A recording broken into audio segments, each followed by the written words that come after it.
Top three Democratic hopefuls for governor were in a debate tonight at College Park. That's right. ABC 2's Katrina Bush was there as they hammered out some of the issues and also took a few swipes at one another. It was just an hour long, and candidates needed every minute of it to convince Maryland voters they are the right choice. Questions covered everything from taxes, education, and marijuana to the health care exchange rollout. Fired up supporters gathered hours early, ready for debate number one in the Democratic primary for governor. Though only two candidates were represented outside, three walked out on stage. After opening statements, moderator David Gregory began with the controversial health care exchange rollout. Who's ultimately responsible? While Delegate Heather Mazur chose not to cast blame, Lieutenant Governor Anthony Brown defended himself by drawing attention to his response, including reorganizing leadership. Executive Director left.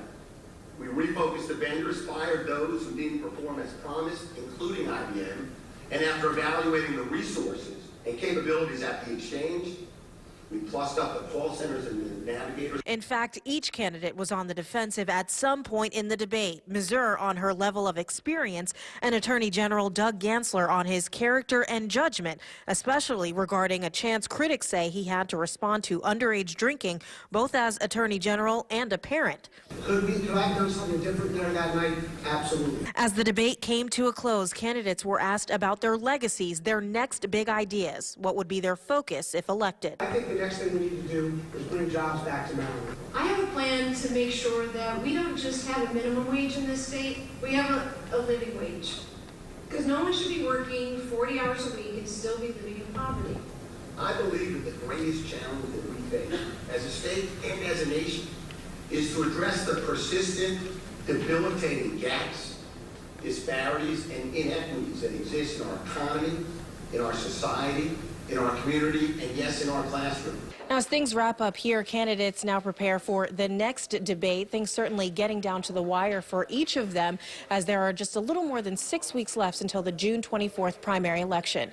In College Park, Katrina Bush, ABC 2 News. And back here in Baltimore, whether they were watching the debate or not, many people still haven't made up their minds yet. Part of that because some folks aren't familiar with the candidates because for the first time in a long time, no one local in the race. While there's no clear-cut winner tonight, the issues they debated, though, are very near and dear to the people here.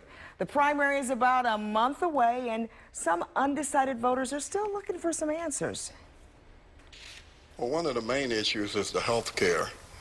One thing, I had problems getting online, and there was a problem trying to get through. And so far, I still don't have health care. The rain tax and probably lower property taxes. Why is that a concern for you?